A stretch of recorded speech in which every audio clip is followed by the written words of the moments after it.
Peripheral vasculopathy, what is that? Well, epinephrine, norepinephrine and epinephrine, they cause vasoconstriction in the periphery. So they cause the arteries in particular and the arterioles to vasoconstrict. And this raises blood pressure.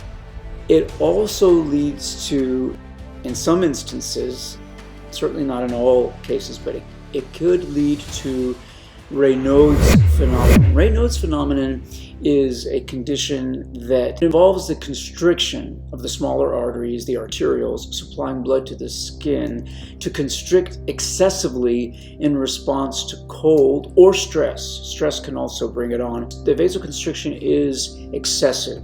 It's normal when it's cold for the blood vessels in the periphery, particularly the fingers and toes, to clamp down. What this does is it decreases blood flow to those extremities and to the skin, and there's less heat loss that way. So it's a way of conserving heat and conserving the core temperature, which is the important temperature. But when this happens pathologically, excessive vasoconstriction, the clamping down doesn't relax and you get this prolonged clamping, then you get impaired blood flow that over time leads to pain, discoloration of the skin. First the skin turns white, then it turns blue as it becomes cyanotic, as it becomes oxygen depleted, and then finally, when you finally get the relaxation of the blood vessels, which eventually does happen, and you get the blood rushing back, you get redness.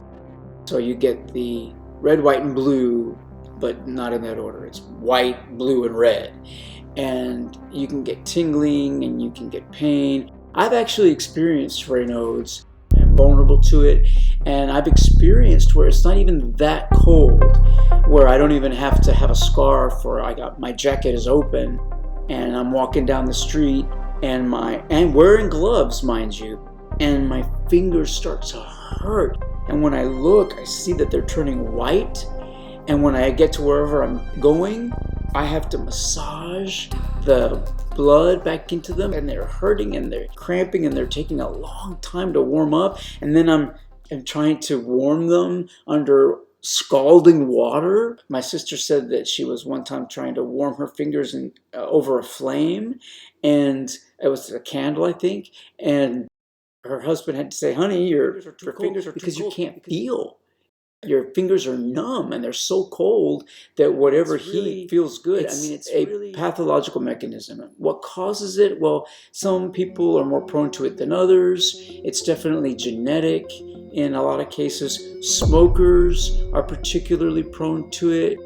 I had it induced when I took Wellbutrin, which is bupropion, which also blocks the reuptake of norepinephrine and dopamine. So it has the same mechanism of action as the stimulants, but not to the same degree. And it doesn't cause the release of those chemicals. But it's the norepinephrine that is the problem.